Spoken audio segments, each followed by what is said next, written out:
Hello, everyone, and welcome to our webinar, The Power of Partnership, Expanding U.S. Business Operations into Jordan.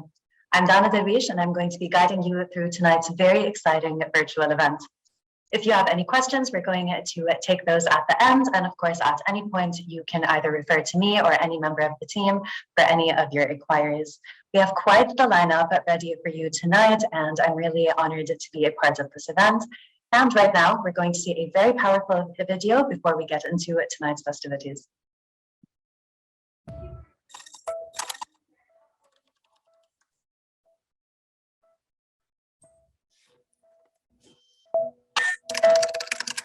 Jordan's ICT sector proved to be exceptionally resilient. Jordan's quality talent delivers a well-educated, bilingual, tech-savvy, and price competitive.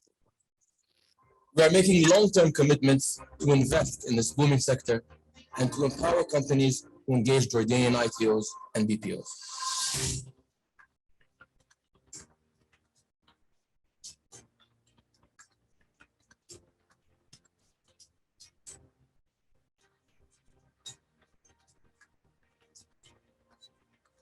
Join us as we take this leap into a bright, promising future.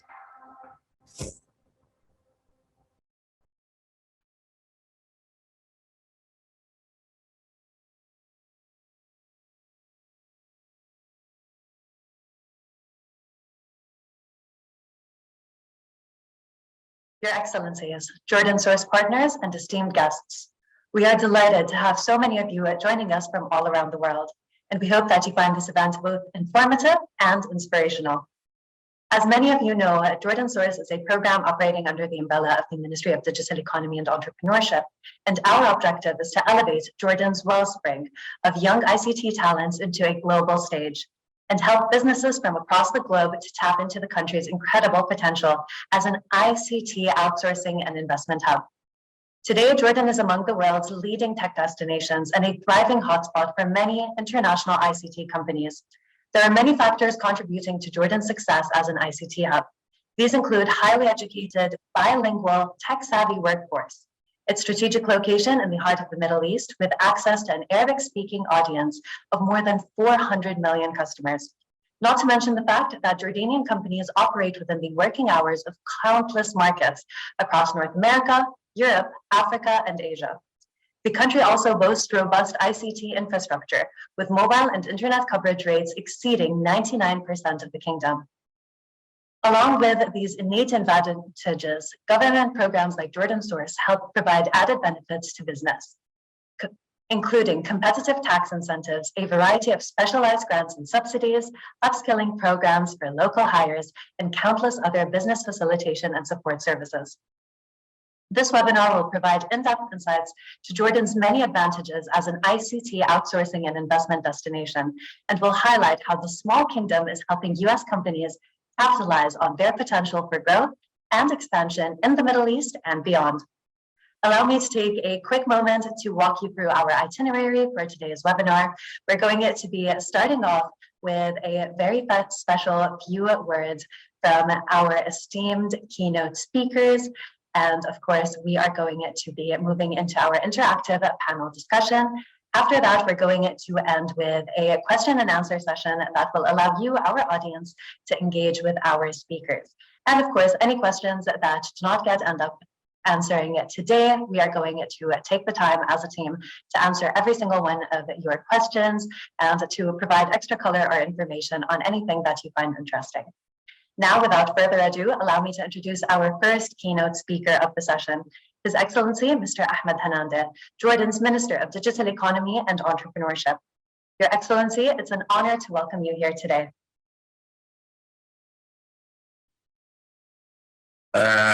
Thank you, Dana. Hello, everyone. And thank you very much for taking this time to join us on this webinar. It gives me a great pleasure and honor to welcome so many of our partners from around the world and to see so much interest in Jordan ICT and investment landscape. First of all, I would like to give a special thanks to His Excellency, Mr. Henry Wooster, the American ambassador to Jordan. We're so grateful for your partnership and friendship, and for continuous support of the embassy in helping strengthening the deep connections between our two nations. I would like to also give a special welcome and thanks to Her Excellency Dina Kawar, the Ambassador of Jordan to the United States of America, who will also be addressing you shortly. In addition, for Her Excellency representing the Kingdom globally, Her Excellency also is a great representation for the power of Jordanian women and what they can do and their capabilities. So thank you, Your Excellency, for being with us, and thank you for being very supportive to the growth and the development of our ICT sector. To all our speakers, thank you for joining us. I'm honored also to welcome so many of our American friends and partners today. The United States has been always a strong, like-minded partner for Jordan when it comes to developing our digital economy. Over the past several years, we have been witnessing an ongoing and increasing trend of American companies finding opportunities for growth and expansion in Jordan, especially within the ICT sector. Although Jordan is a small country, although Jordan represents 3% of the total region population, yet Jordan founded 27 companies of the top 100 startups in the Middle East region. I think Dana, and in the video you have they mentioned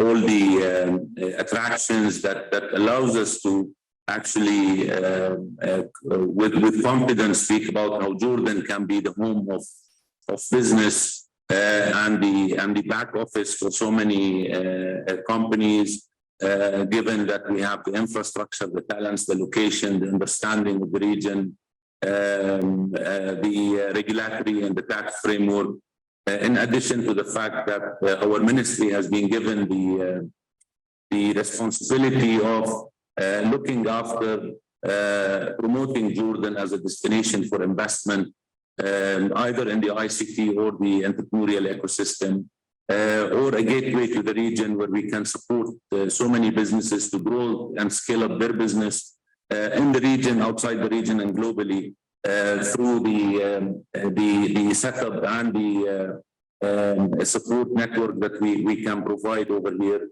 At the same time, we're also looking at the opportunities of opening up new markets and new channels for our Jordanian companies and startups and SMEs to scale up and expand into new markets. Back in March, we have been in a roadshow visit to the US. This webinar comes as a follow-up activity to that visit. We met so many great companies, interesting friends, and supporters to the Jordanian ecosystem, and potential companies who are willing to explore the opportunity of coming into Jordan. It has been a very fruitful visit. We appreciate the support and help of so many people who are with us on this webinar, who made that trip very successful. We walked out with the hope that we can monetize and capture the so many opportunities that we realized, and it's there. We're looking at creating this bridge between our ecosystem and the American ecosystem. We're looking forward to working with our partners and friends in the US market and the embassy here in Jordan and our embassy in the US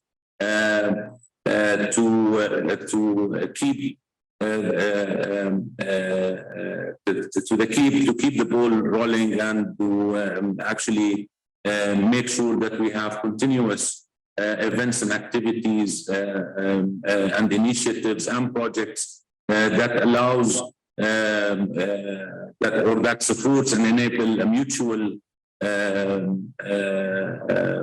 partnership between the two countries.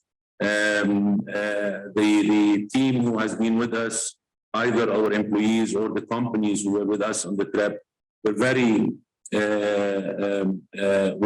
very excited. They have seen as well the so many opportunities that is there to capture. We're looking forward to keep this dialogue moving forward and to make sure that we enable and support all stakeholders, all partners, all friends and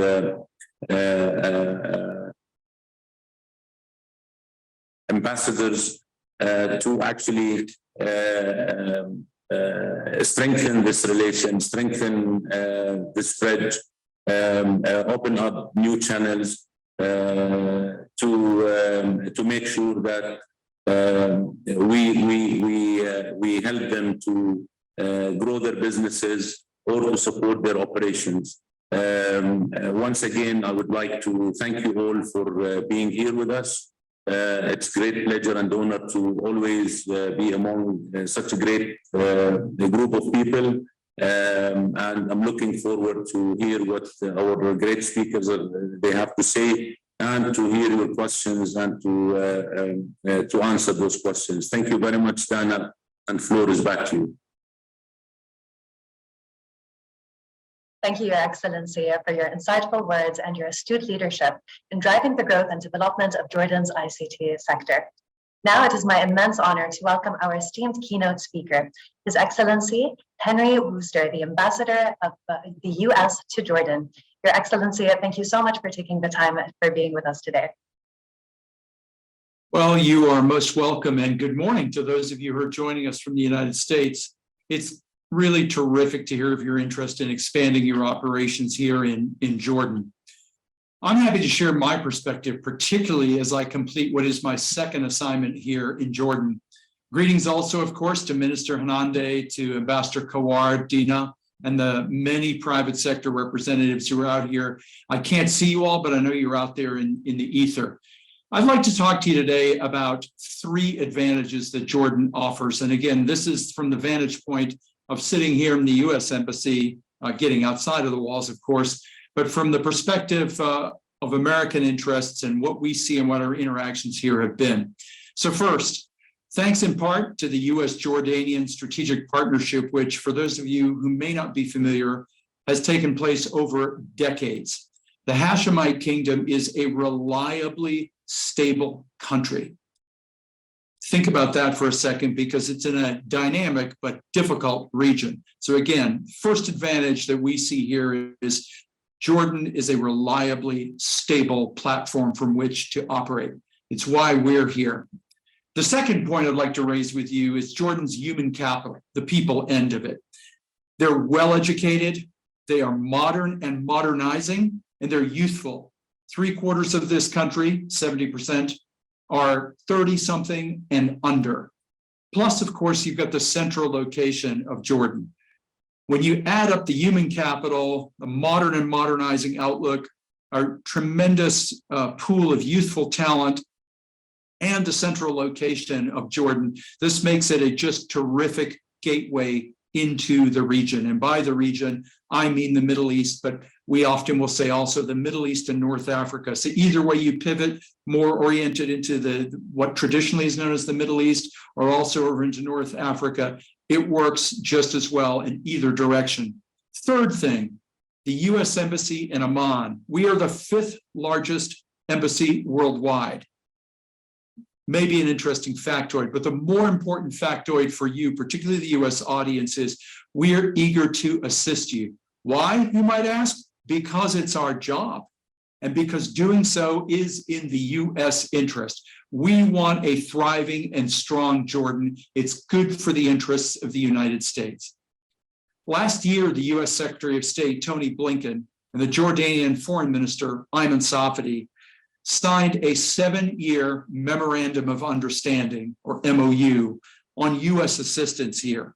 That MOU, or the agreement, is the cornerstone of our relationship, and it provides no less than 1.45 billion in annual U.S. economic and military assistance. In fact, U.S. assistance to Jordan is one of our largest such efforts worldwide, and the MOU is the largest and longest agreement ever between the United States and Jordan. In the face of extraordinary challenges ranging from what we call exogenous shocks, wars, civil wars, conflicts, and then multiple influxes of refugees over these decades, Jordan has remained resilient and it has remained stable. And it's also remained an ally of the United States. The policy priority, the U.S. foreign policy priority here in Jordan, is to support inclusive economic growth. So to that end, we support the kingdom's homegrown economic modernization vision, reforms in short. The idea behind those is to mobilize over $60 billion of private capital and create 1 million private sector jobs in the next decade. During my tenure here, I've met U.S. technology firms which have opened offices in Jordan, and I've been really pleased to see and heartened the difference that these companies are making. U.S. business is attracted to many of the same features that have made Jordan a regional hub for the United States government. As I said at the outset, it's a safe and friendly place to live. It has a stable currency. It's pegged to the US dollar. It has significant, affordable, and educated human talent, and it provides easy access to Europe and to the Gulf.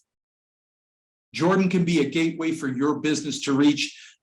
I heard 400 million before. My math was 395 million, but the point is nearly 500 million strong Arabic market across this region. Jordanian companies have a proven track record in developing and localizing Arabic content. We've seen this time and again. Jordan's port city of Aqaba, for those who may not be familiar, on the Red Sea, it's going to be the landing point for what's called the Blue Raman fiber optic cable. This is linking Asia to Europe.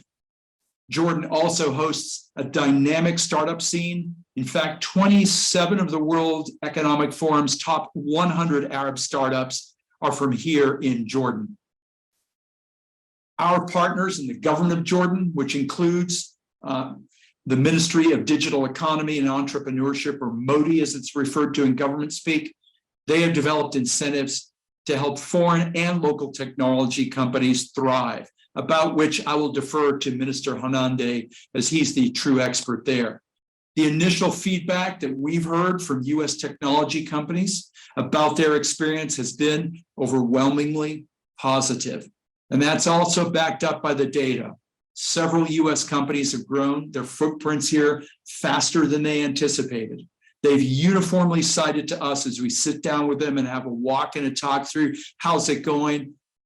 Jordanian talent and regional access. These two variables come up again and again as reasons also for their success. Finally, I'd like to return to a point I mentioned earlier, assisting U.S. companies in navigating foreign markets. It's crucial that I communicate to you that this is a core mission of U.S. diplomacy, and it has broader effect here, as I alluded to earlier, because your success and growth advances the U.S. interests, which are, again, in Jordan's economy and in making it as strong as we can. We want Jordan to remain a stable partner for generations to come. So we look forward to hearing from you, and I thank you again for making time to join all of us here today. Back to you.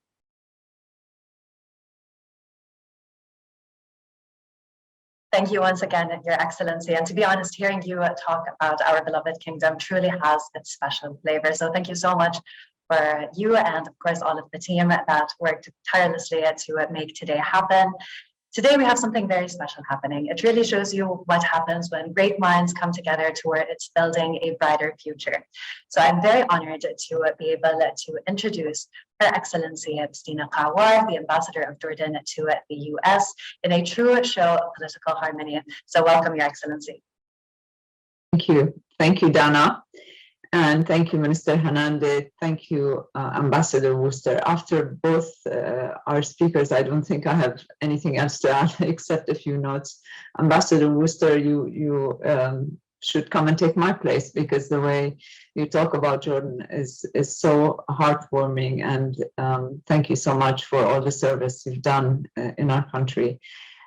Just to say a few points, the words that keep coming up: resilience, youth, talent, cost-effective, sustainable. I also would add that women do take place as half of the graduates from STEM fields, something that very few people know, but the talent of women in Jordan is exceptional. We've done a lot of trips around the US in my capacity as ambassador, and we've visited many things, including the South by Southwest, which Jordan has participated recently. One thing is for sure: the talent that exists in Jordan is only something that would add and be useful to American companies. I have noticed that the startups that exist in the United States, and Minister Hanandeh knows most of them here, that are Arab American companies, or Jordanian American companies, have done an incredible job. And we're hoping that this will also be a bridge between Jordan and the United States. I do not want to take much of the time, because really everything has been said before me, but just to say that the embassy is there for all of you companies that wish to get more information, or for those who need help across. I know that the American embassy in Jordan is the fifth largest and has an incredible team of economic team, but we are here to help also assist and also provide facilitating your interest in coming to Jordan at any time. I prefer to stop here because I'm sure that there's interest and questions from those attending, and at your service anytime. Please feel free to reach out to us. Thank you, Dana, again, and thank you to our speakers. Your Excellency, and of course, all of our esteemed guests, we are so thankful for having you as part of our webinar today. And of course, a very important point that has been mentioned. I believe that we do actually have some really good numbers that we can be proud of when it comes to women working in the ICT sector. If you would like any information on any of the points mentioned by our keynote speakers, the team and I would be more than happy to share it with you. You can get in touch with us directly, or of course you can visit our website. There you'll find a contact form where you can send us any of your questions, or if you would like us to add any information to what has been mentioned, we can send you all of the documents you need. So up next, we have a very exciting panel discussion in store for you all. We've gathered some of Jordan's foremost ICT talents and business leaders to discuss why the country is such an ideal destination for companies looking to tap into their strategic growth opportunities. These panelists come from diverse backgrounds, and they've all graciously agreed to share their insights and expertise in the kingdom with you all today. So without further ado, please join me in welcoming our panelists. Honestly, it is such a wonderful lineup, and we're very honored to have you with us today. Mr. Sameh Joudet, Chairman of the American Chamber of Commerce in Jordan, Mr. Michel Orpeli, Country Senior Partner at PwC, Mr. Rasha Manna, General Manager at Flat 6 Labs, and Mr. Ahmed Basilini, CEO and CTO of Avirtra. And last but not least, I would like to introduce you to our moderator for today's panel, the Director of Security Architecture at Microsoft, Ms. Nida Davis. And of course, if we're going to be talking about Dr. Nida, I have to do like a personal statement before I give her the floor. Such a wonderful Jordanian change maker and a true asset to us all. So the floor is yours, and we're very excited to see.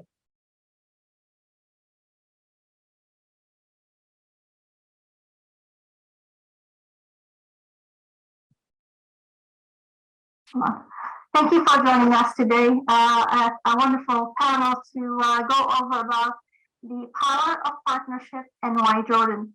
Before we start, I'd like to ask my esteemed panelists to introduce themselves. Mr. Samer Jody, could you please quickly introduce yourself?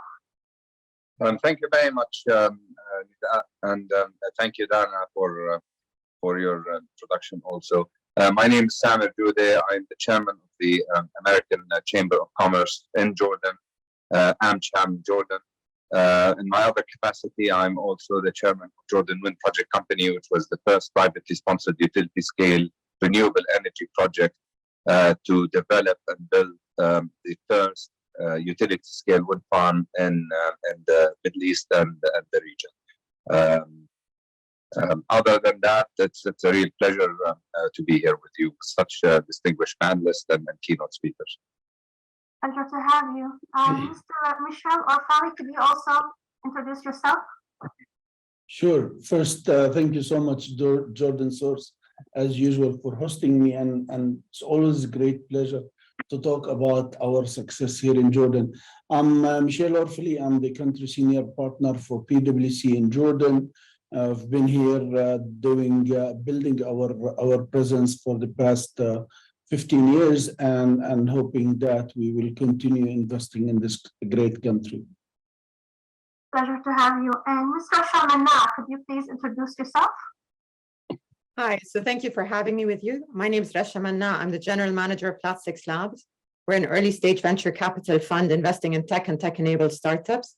We launched in Jordan just under 2 years ago and have made 26 investments to date. Our track record dates back to 2010 when we launched in Egypt, which is our headquarters, but we've since expanded to 7 countries across the region. Pleasure to have you. And finally, Mr. Bashir Sairani, could you please introduce yourself? Sure. Hey, good morning, good afternoon, or good evening, depending which part of the world you're in. I'm Bashir Sarani. I'm the CEO and CTO here at Avertra. And I'd first like, again, to thank Jordan Source and all of your excellencies for all of the beautiful words that you said about the country, which really resonated well with me. I'm a first-generation American. My mother is Jordanian. So being on this panel actually means a lot to me because it's a big part of our story as Avertra. Pleasure to have you. And with that said, let's go ahead and start our panelist questions. The first question is for you, Mr. Jode, in terms of you've been playing a very key role for quite some time now, investing in the trade and investment relations between the United States and Jordan. What are the overarching assumptions the U.S. businesses make when it comes to Jordan? And from your perspective, how does Jordan meet or exceed those expectations or assumptions? Thank you very much, Dr. Linda. I think our keynote speakers have basically pulled the carpet right under our feet by pointing at all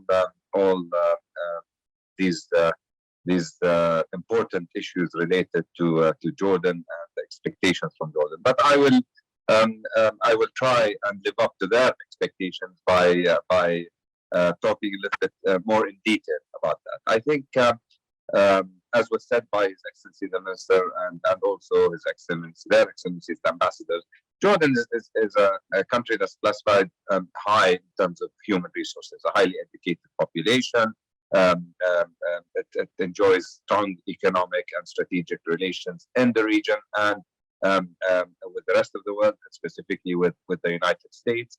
And my capacity, as I said in my introduction, as somebody who works in renewable energy, Jordan is truly an emerging destination for renewable energy and clean technology. I know we're talking and focusing on ICT here, but this is just a case in point to show how the country adapts to new technologies and facilitates investment. When I started back in 2007, there was almost zero investment in renewable energy in Jordan.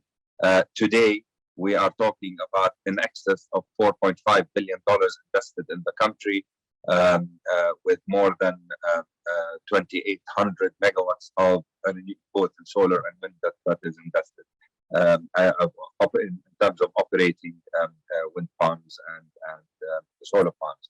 The country, as you know, boasts an investor-friendly economy, an environment, a modern infrastructure, robust economic growth, political stability, and security, which we take pride in.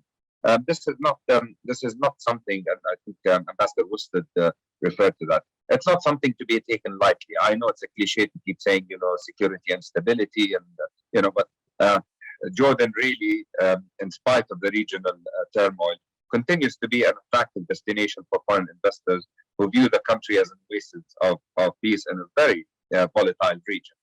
And this continues, and the country continues to maintain stability, modernization, and security with an exceptional quality of life. Now, this is no small feat. I mean, you look around and you have our panelists, they're representative of international organizations that are in Jordan. I personally, again, going back to our project, and I can tell you firsthand, I'm a living example of a project that has 100% direct foreign investment by international sponsors. The debt package is about 75% of the project cost was financed by a consortium of 6 IFIs, including the IFCs and the EIBs and the EKFs of this world. This is really an indication of the stability and the investor friendly climate. Now, add to that, of course, it's not enough. More needs to be done, and a lot has been done. Without going into political discussion, we all are aware of the reforms that have taken place. Talking of political reforms, public sector reforms, something that I was honored to participate in. Economic modernization vision. The economic modernization vision. By the way, feel free to raise your hand when I take too much time. The economic modern. Okay, so I stop. No, please go ahead. Okay, good. Okay. So the economic modernization vision. This is a 10-year plan where more than 700 market leaders in various sectors, in all sectors of the economy, sat together with the public sector and discussed where we want to see the Jordanian economy go, and what are the recommendations for it to grow over the next 10 years. We came up with recommendations. Those recommendations went through the institutional and legal processes.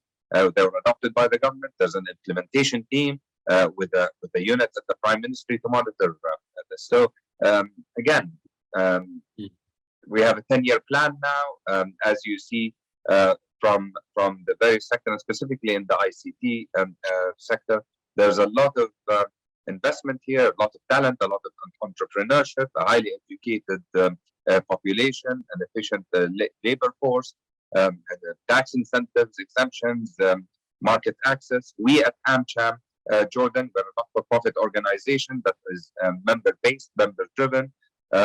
We are committed to supporting trade and investment between Jordan and the US, our most strategic partner.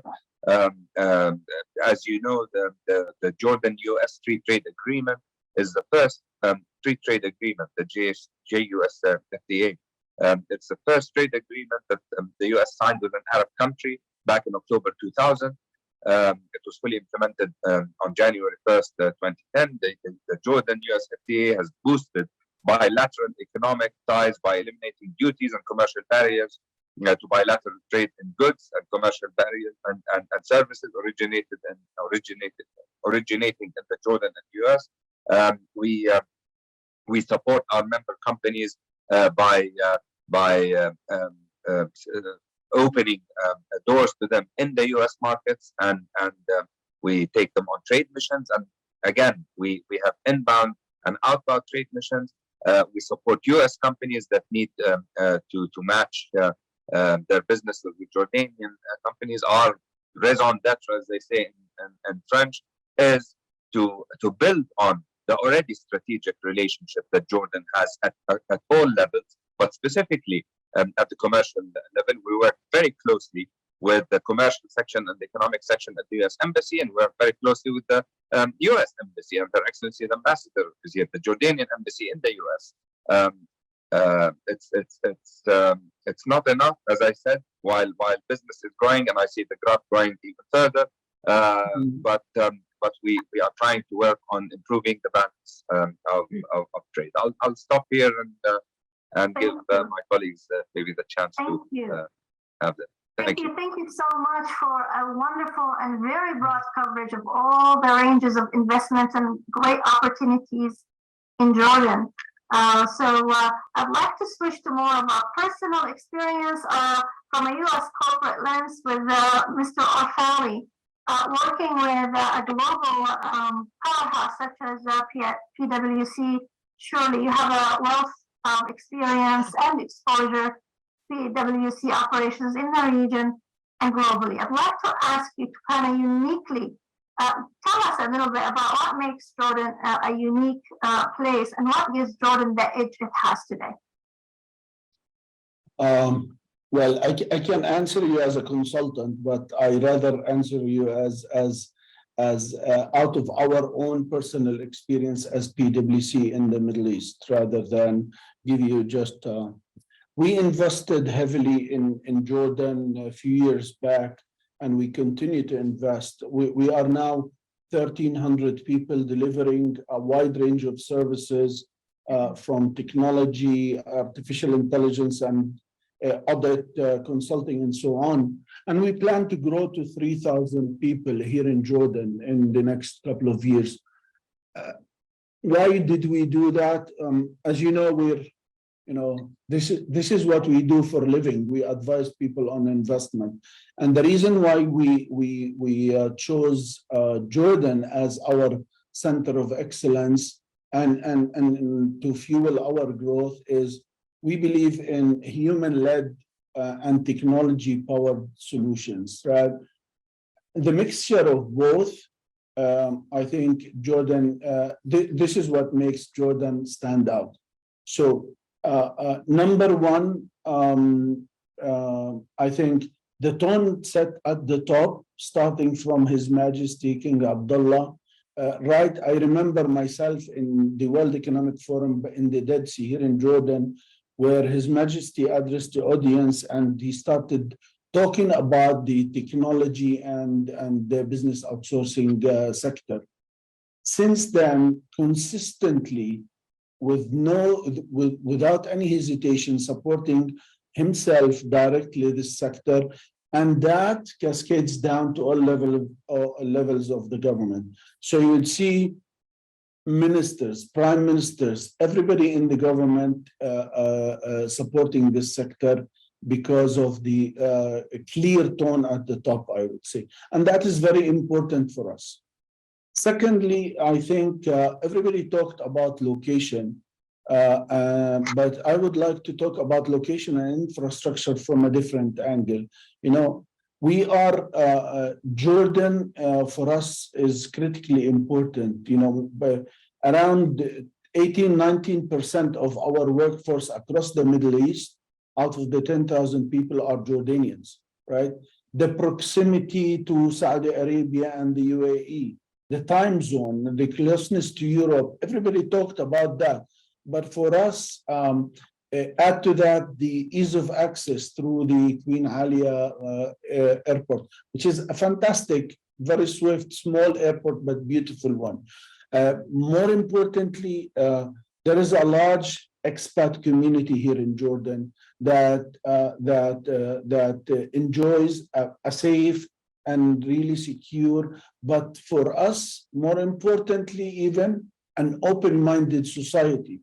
A non-Jordanian will feel very welcome in Jordan, and that is really important for our subject matter experts that we bring in to work with us. Last but not least, from an infrastructure point of view, is the technology infrastructure. And when I say technology infrastructure, it's not only about the fiber optics network or the GSM and the cellular network. No, it's also about the technology infrastructure in the sense that we have a community of technology here. So, You come from Microsoft, Amazon is here, big time invested, Cisco, PwC, Deloitte. There is a community of technology investment here in Jordan, and that makes life easy because the ecosystem is supportive of this sector. But I would say the most important factor was the human factor. And if you look at the human factor, you're talking about 65,000 graduates a year from universities. I mean, not school leavers, but university graduates. More than 50% of them are in relevant topics to us. So it's engineering, STEM, and those kind of subjects that are relevant to us. Very young population, but most importantly, I would say, the women among those graduates are, wow, 50%, 55% of our workforce are women here in Jordan. And in some departments, they are at 70%. So, and there wasn't any preference, but basically they took their place because they deserve it. And that is a great thing. And you see the enthusiasm and the drive to do things differently. I think if you look at the overall picture and you compare where would a firm like PwC put their center of excellence, there is no doubt that Jordan for us was the number one choice. Thank you so much for this wonderful testament from the lens of a major U.S. company. And I also can affirm and attest to the power and resilience of the Jordanian women leaders in STEM, being one of them, and the power of our contributions to our society. So thank you for highlighting that.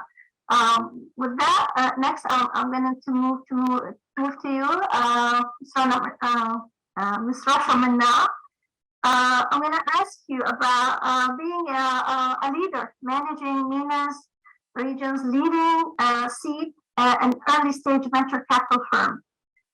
You always seem to have your finger on the pulse of what motivates and thrives the Jordanian entrepreneurial ecosystem. So I'm going to ask you to tell us a little bit about the entrepreneurial spirit in Jordan. What makes it tick? What drives it to have talent and encourages the innovation? And in your view, please talk to us about the greatest strengths that Jordan ICT system has to offer to the American businesses. And tell us a little bit about the entrepreneurial ecosystem and Jordan's contributions as a Jordan Valley that is as thriving and as flourishing as Silicon Valley here in the United States. It's great to know a little bit more about that. Sure, thank you, Nida. For some context, I think it's important to note that Jordan is very much a front runner in the region in terms of the entrepreneurship ecosystem development. We produce some of the best tech talent in the region, as many of the gentlemen before me said. And some information to back that, the very first tech exit out of the region was Jordanian, when Maktub was sold to Yahoo in 2009 for $164 million. Those same gentlemen went on to then found Souk, and then they led its exit to Amazon for $280 million in 2017. And it's not just a glorious past, but some more recent exits. We had a gaming company called Jawakir that got acquired by a Swedish gaming studio called Stillfront Group for $264 million. This was in 2021. And we had POS Rocket, a Jordanian startup, got acquired by a Saudi, a more advanced startup called Foodix. And it's not just the tech sector. Entrepreneurship in the region or in Jordan's been strong. The first IPO in the region, or the first IPO on the NASDAQ was of an Arab company, was from Jordan, Aramex. And then I believe the first London Stock Exchange listing of an IPO was Hikma Pharmaceuticals. I was part of the IPO team. This was back in 2005. And so what that means when you've got over 2 decades of entrepreneurship going strong in Jordan is that we have a generation that has gone on to invest, to become angel investors, to mentor, to inspire, and become role models for the next generation. And so we've had this multiplier effect that has spread entrepreneurship in Jordan. And it's not just that. I mean, just a sheer fact. I mean, it's out of sheer necessity. Over 2/3 of our population is under the age of 30. Youth unemployment is high. We are not a country rich in natural resources, and so our most important resources is our woman power, our manpower. And so it's as Samer said, it's a national priority. There's a lot of initiatives for upskilling and reskilling our youth. A lot of initiatives. We've got some of the best engineering schools in the region. Coding has been introduced in curriculums as of school age. And so we invest heavily in our youth and our talent, and that's what's really driven the entrepreneurial spirits coming out of Jordan that we've seen. Thank you so much, Rasha. And I can easily say that there's contributions in artificial intelligence, in many fields of science, largest numbers of doctors and engineers in the region, very highly educated, very highly sophisticated, talent. With that said, and maybe just to add, a lot of the tech talent that's doing amazing work in terms of blockchain and crypto and Bitcoin coming out of the Emirates are actually Jordanian founders, and to name BitOasis and CoinMina for a few.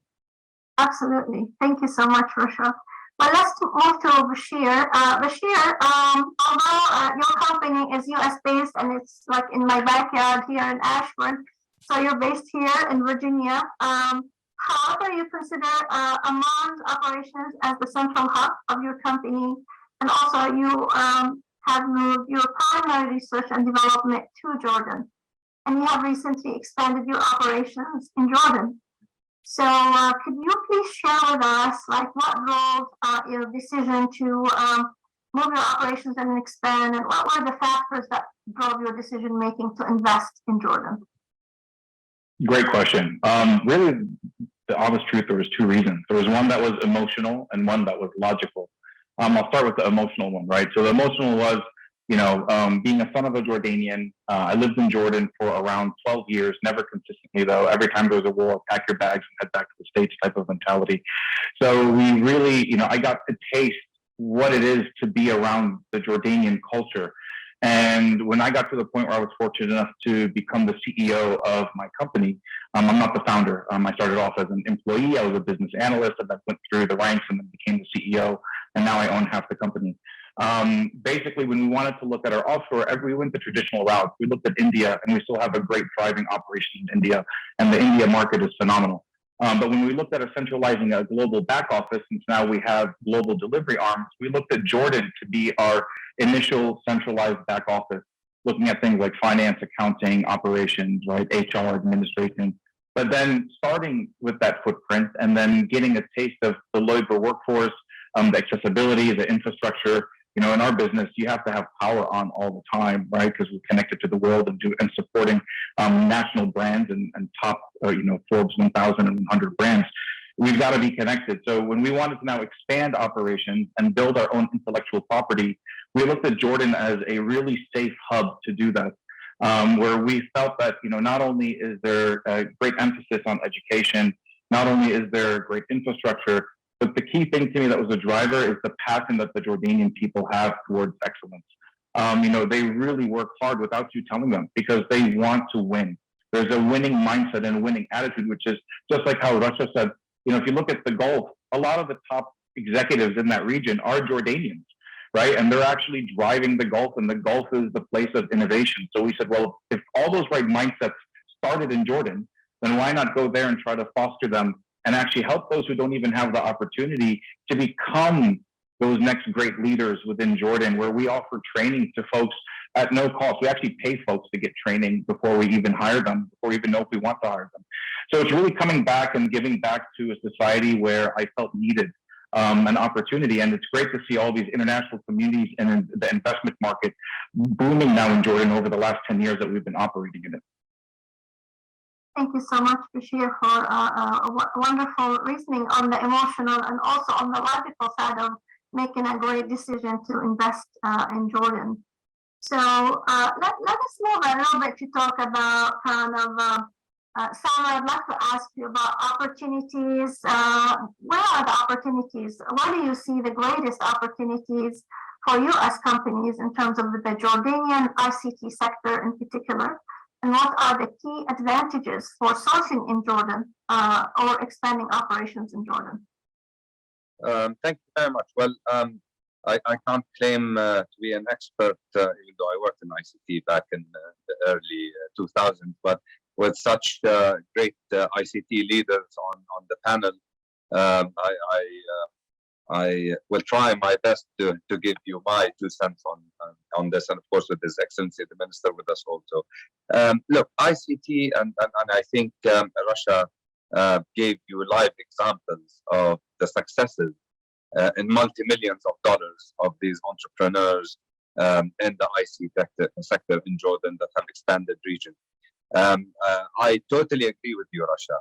Most of the people I deal with, not just in ICT, but most of the top executives in the companies that I deal with in the Gulf and in Saudi Arabia are manned by Jordanian men and women, and this is really something that we should all be proud of for 2 reasons. One is that our young men and women are there and they have reached top executive positions in these multinationals. But 2, it just gives you an indication of the talent that we have here in Jordan, the hidden talent that is still untapped.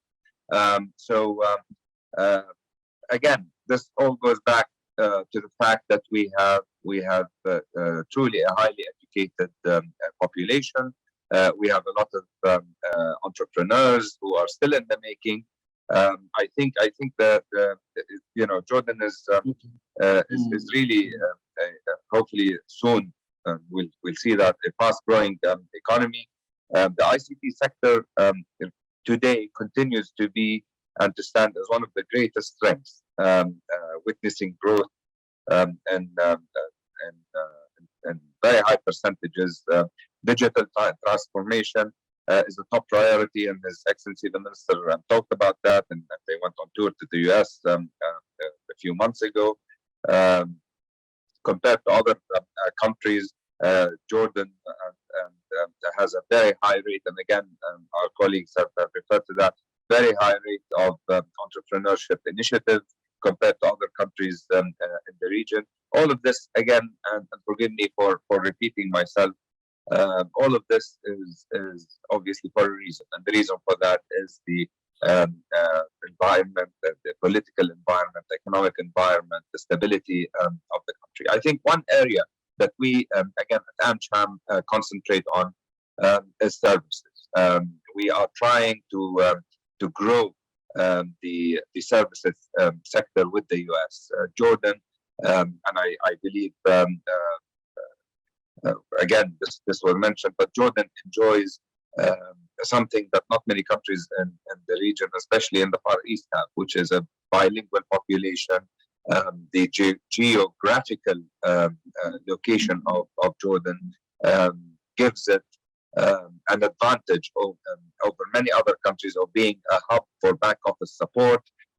We are working in AmCham on something that's quite interesting, as as a result of countries coming out of the pandemic.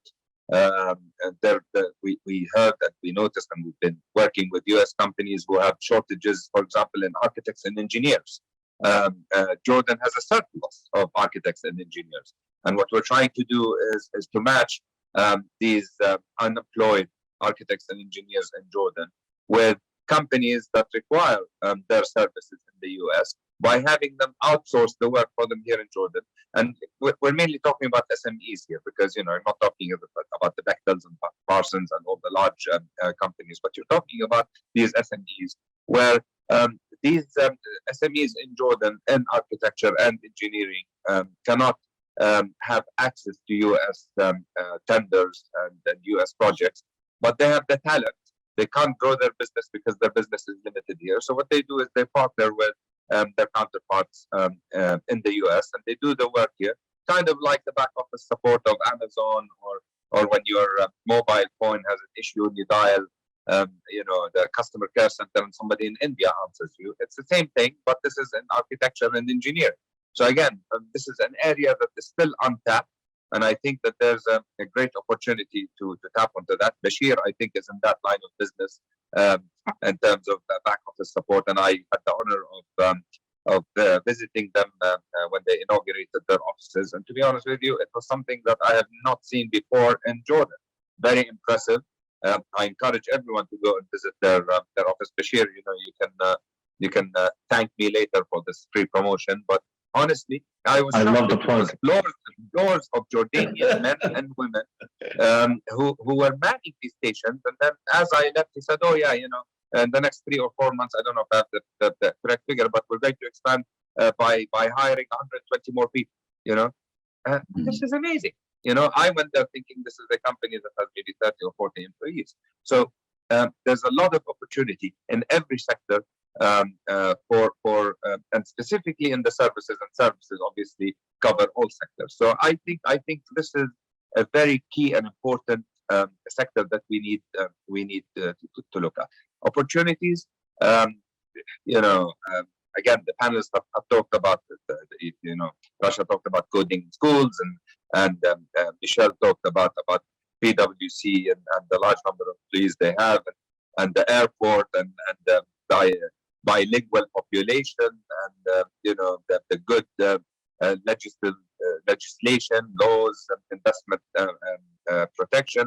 I happened to participate in an initiative that was led by the IFC a few years back, where they were working with the Ministry of Investment on investor grievance and investor grievances mechanism, where the investor, if they face obstacles, have a special or a clear methodology and process whereby they can complain about the slowness of certain feedback, maybe from public services, and if there was a process where if in 2 weeks you don't get answered, then that means you get an approval. So we really have good established laws. We have good infrastructure, high tech. The ambassador talked about fiber optic landing in Aqaba and going through Aqaba to the west and then to Europe. I think Jordan, with its highly educated population, its geographical location, its political stability, its stable economy, its stable currency, is definitely, and again, at the expense of singing the party tunes, but it definitely is a country that should be on the radar of potential investors. And again, specifically in the ICT sector. You heard from the minister, His Excellency, at the beginning, and he told you what they've been doing and what their plans are. And I know from the limited knowledge that I know about their plans, but I tell you they are huge, and I know that they have big plans ahead. So I'm very optimistic, to be honest with you. Thank you so much. I'm just going to add 2 things to plug into what Salma has shared with you. In areas like cyber, data science, quantum, blockchain, artificial intelligence, you will find Jordan at the forefront of these areas, and there's great talent in those areas in the ICT sector. Having said that, I'd like to switch into, I know a lot of American companies care about success and success stories, and it's important to be successful. So Michelle, I'm going to ask you about PwC's accomplishments and your success track, and kind of talk to us a little bit about what were the factors that led to your ongoing success. Oh my God. Do you have enough time? Yes.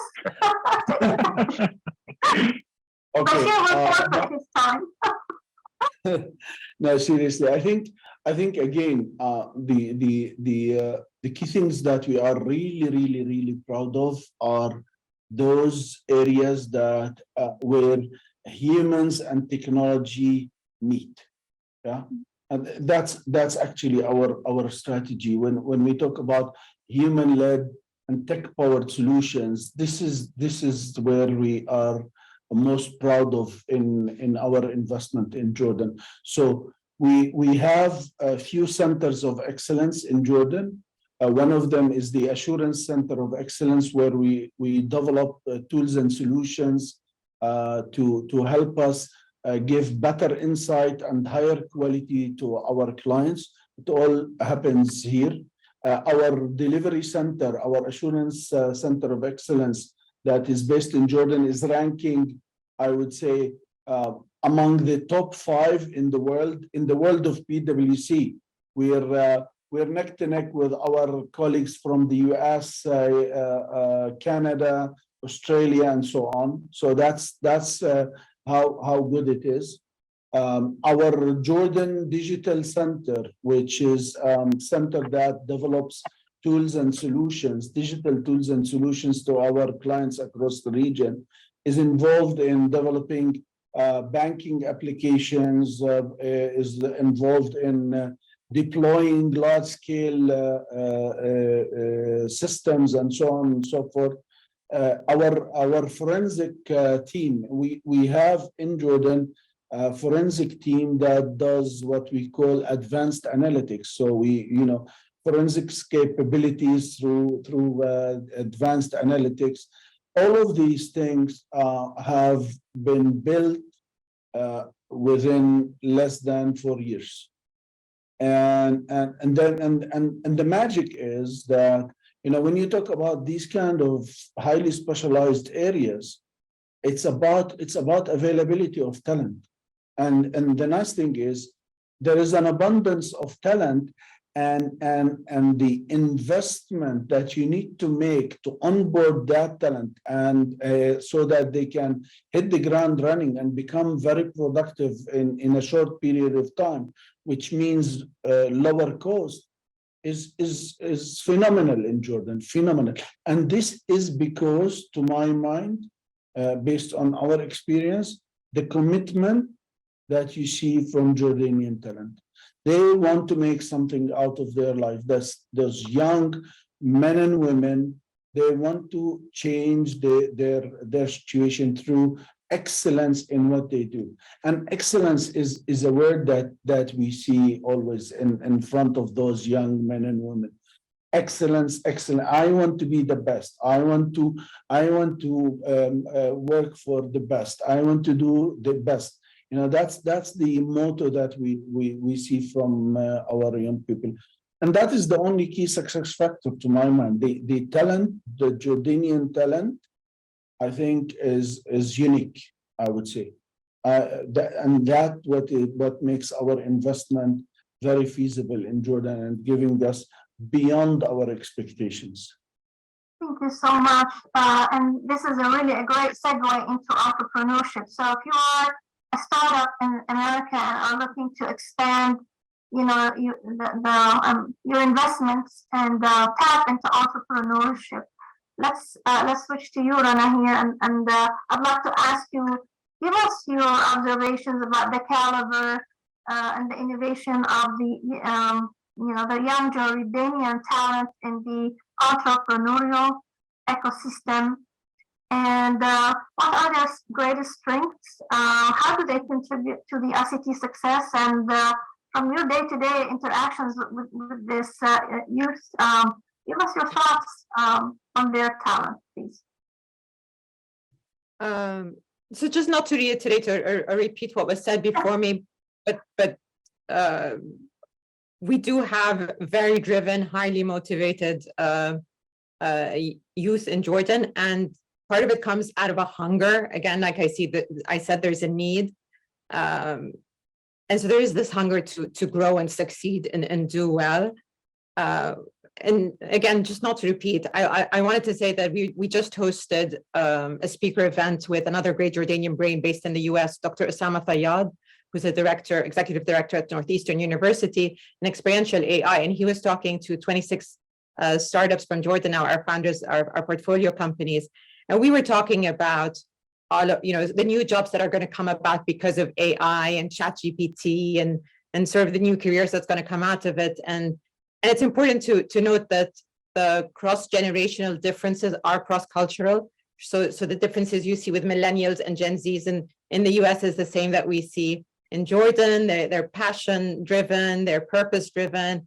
They're trying to build something, they're trying to innovate, they're trying to create. And that's what makes them stand out, I'd say.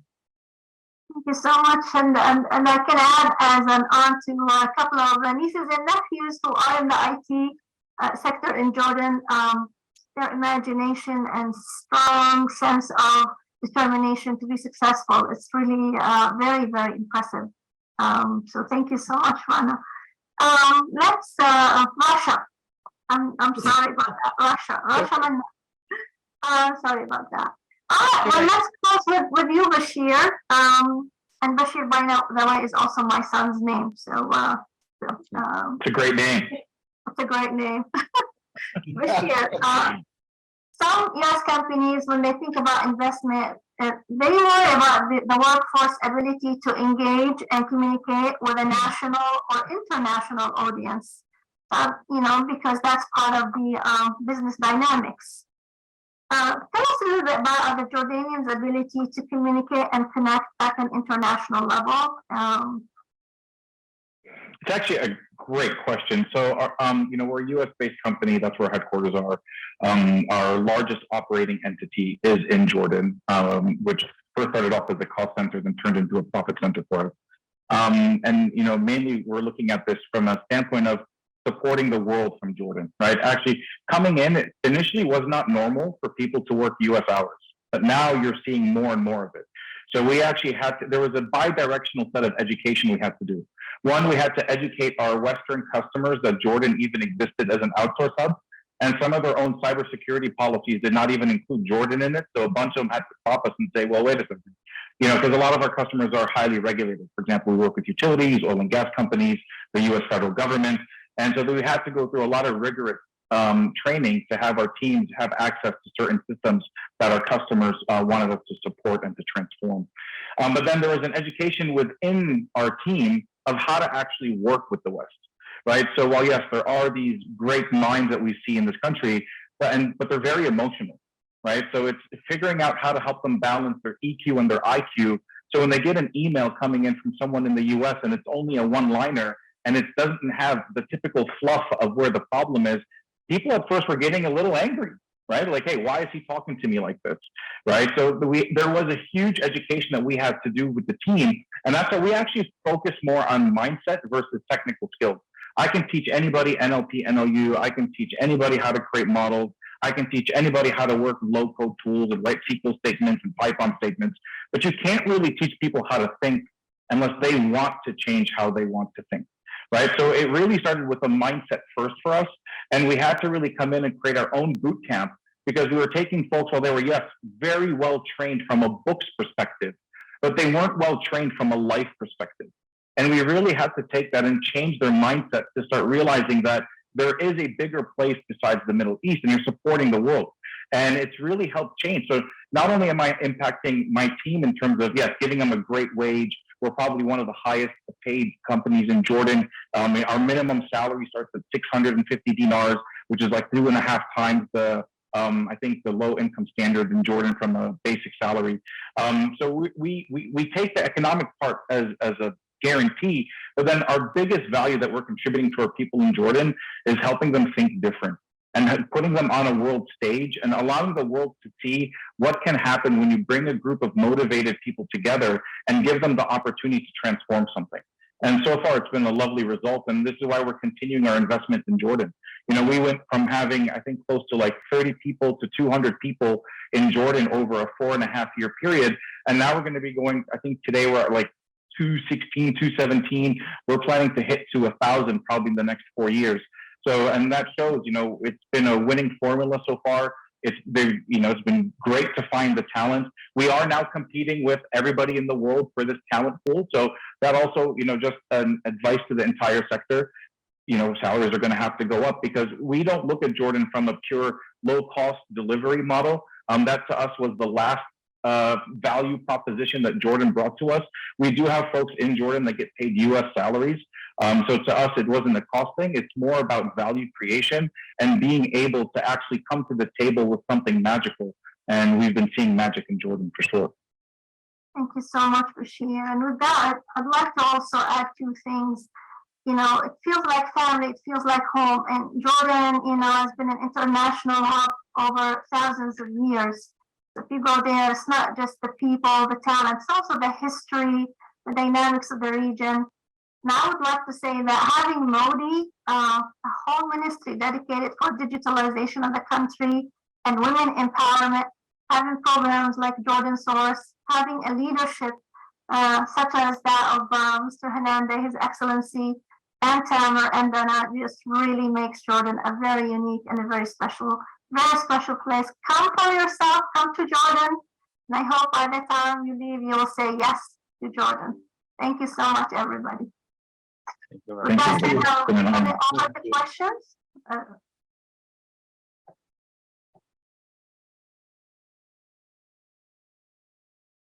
Dr. Nida, and of course, our wonderful panelists, thank you so much for taking the time to be with us today. We always say seeing is believing, and speaking to Jordanian entrepreneurs and Jordanian ecosystem truly sheds a different light on what it's like to invest in Jordan. So we have received a number of questions. We've tried to condense them as much as we can so that we can stay within the time limit. So we're going to be going through 3 of them. But once again, the team and I are at your disposal. If you have any questions, feel free to reach out to any one of us. We're going to have all of the information up on our website as well as our social media channels. So you just make sure that you always have a direct line to a member of our team, and we are at your full service. So we're going to be starting our Q&A, and this is a condensed question, so it's multiple questions kind of put into one. We're going to be starting with His Excellency, Mr. Ahmad Hanandeh. So, Your Excellency, we have got a lot of questions asking about what it's like to have a supportive government. So a lot of the time when we say invest in Jordan, make it your home away from home and your business home, we also mention that the government is very supportive and that we have very special incentives. So can you please expand a little bit on that? And there was also a question about what the connectivity is like in Jordan. This is a big concern for a lot of multinational companies that are looking to expand into the kingdom. So Your Excellency, the floor is yours. Thank you very much, Dana. When it comes to the incentives, we have tried as much as we can to build a very attractive ecosystem in Jordan. We have been engaged with so many of the investors in Jordan and the local companies to see what exactly would make their job easier and make their business grow better. So on the, for example, on the ICT side, on the tax framework, ICT benefits from a zero sales tax incentive, 0 taxes on imports, 5% income tax incentive, plus no capital gain tax, no profit distribution tax, and at the same time, Jordan also respect and honors and part of so many tax treaties that makes it easy for certain investors coming from certain countries. On the other side, and through Youth Technology and Jobs Program at the ministry, we do offer upskilling and training programs to make talents and graduates as ready as possible, meeting the demand of the investors and the companies who are willing to outsource or invest in Jordan. We have a full team looking after this, studying, analyzing the demand, and then creating specific programs, customized programs to the need of the companies. We do have the salary subsidy incentive where we subsidize salaries for the first 6 months for companies who are willing to come into the coming into Jordan, or for local companies who are willing to grow their human capital. We do have a scalability incentive for people who are willing to expand beyond the borders of the governorates where they're operating in, or within the region or globally. We do, in certain cases, provide other subsidies customized for certain needs. And for example, for data centers who are willing to come into Jordan, utilizing the connectivity infrastructure, and the attractions around building data centers, where we have so many projects coming into Jordan for that. One of them is Google through a third party. We do offer a special energy price. Most of it is given from green energy. So whoever gets that deal from the government can easily claim 70% of their energy as a green energy, and they are given the energy at a very attractive price.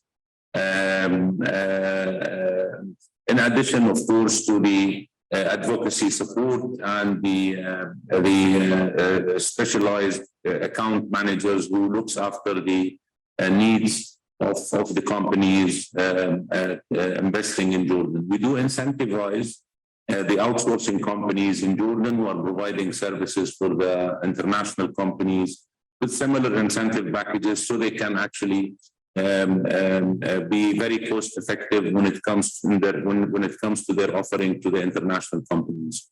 On the connectivity side, we have a very mature infrastructure in Jordan. Fiber connectivity reaches to around 65% of the households and most of the businesses in Jordan. We have 3 telecom operators with a very mature network with over 97% coverage across the kingdom. So they're reaching to communities, all communities with 300 people and above is considered covered in Jordan. So we don't have rural areas without connectivity. Connectivity reaches everywhere. We have 2G, 3G, and 4G, and now we're in the process of launching 5G. We started launching the commercial 5G in Amman, the capital, and before end of this year, we'll have the 5G coverage in most of the commercially or the commercial centers or the highly condensed residential areas. That's for the international connectivity. We do have multiple submarine cables that reaches to Jordan, so we can go through Egypt with the Pluraman cable. We'll go through the Mediterranean. We do have a direct link with Saudi all the way to Sharjah, utilizing the international connectivity from Sharjah. And the other thing, the good thing about the location of Jordan is that we operate as a government our own national broadband network, which is around 6,500 kilos of fiber network across the country, from the extreme north to the extreme south, with reach to all borders, neighboring countries' borders, which makes our network of a high potential to reach out to more than 200 million Arabs in the neighboring countries, in direct neighboring countries, or 250 to 270 million Arabs indirectly through a ground fiber network without any need for a submarine cable, which is an attraction, and is going to be in the future more attractive to people who are willing to be as close as possible to their end user. So when it comes to connectivity, and I believe personally, and numbers talks about itself in Jordan, we're one of the most matured countries when it comes to connectivity, availability, and sustainability, and speed at the same time. I believe with that I conclude, Dana, the answer for the question. Thank you very much, Your Excellency. And of course, as His Excellency Mr. Ahmad Hanandeh always says, The Jordan Source team and all of us here at Modi are here at your disposal. So do use the tools that are given to you. We'll be more than happy to assist you in any of your questions. If you have any concerns, just know that you have an entire team here to answer your questions. So our next question that we received is from Mr. Bashir. And the question was regarding how are clients outside of Jordan perceiving the work that's being done within Jordan? So when you are servicing an international market, a lot of time people have concerns of whether we're going to be understanding the culture of other companies, and if we're going to actually be able to deliver results that are going to be satisfactory to an international base. And this question is to Mr. Bashir. So the floor is yours. That's actually a great question. The reality is, it's first a shock of people. One, in terms of how clear the English language is spoken in Jordan. No offense to the guys out there, but the girls here have a way better communication. So especially when you have the Jordanian women working and leading workshops, right? There's a big cultural stigma around women in Islamic countries that our customers now kind of are like, whoa, we weren't expecting a lot of this, especially when they see empowerment of how we're driving our female leaders within the organization. So one, there was shock, but then two, it turned into a great surprise because they're extremely satisfied with the work output that's happening. Some customers at first were insisting that we matched their time zones until there was a level of trust where now our teams are working purely autonomous in the Jordanian time zone, delivering, and the focus became more on delivery than availability. So it's been a really great shift in terms of educating our customers about the availability of such top talent in the country, and the results speak for themselves. We keep growing because of it, and it's a blessing for sure.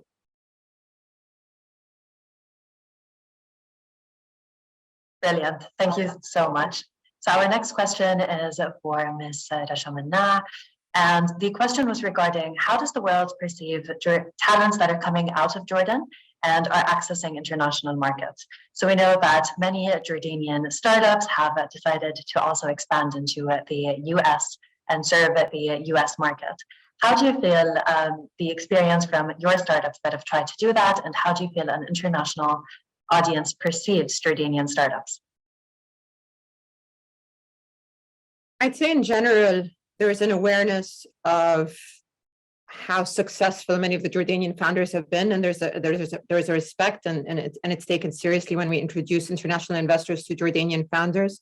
There's quite a few US-based VCs that frequently visit Jordan and come meet our founders and attend all the different events that are held in Jordan. And even when we do our investor events, and so we run these speed dating events with founders, we'll have investors flying in to meet them. So that recognition is there, that understanding is there. There's quite a few accelerators in Jordan. We all organize our demo days.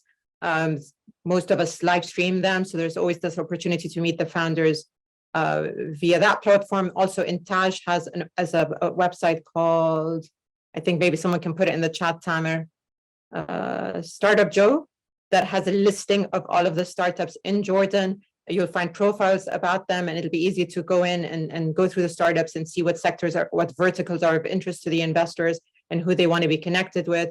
We're happy to introduce our founders to any investors that might be listening today who'd be interested in seeing some of the startups coming out of Jordan. Absolutely brilliant. All right, so we would like to thank you all for joining us tonight. It's honestly such an honor to be able to speak to such a wonderful selection of panelists and keynote speakers. And I believe what was really special about tonight is showing what happens when great minds come together to support thriving talent. So to our viewers, again, you can reach out to myself or any member of the team at any point through either our social media or through our website. There you can find the opportunity for you to book a meeting with us directly. And of course, you can always fill out the contact form and a member of our team will get back to you the soonest. So from myself and all of our team at Jordan Source, I would like to thank you so much for spending your evening, or as Mr. Bashir mentioned, maybe your morning or your afternoon with us. from the heart of Jordan. And the team and I will be here to answer any questions whenever you want. And just know that you have a strong ally in Jordan, and it can be at your home, your business home away from home. So thank you and good night.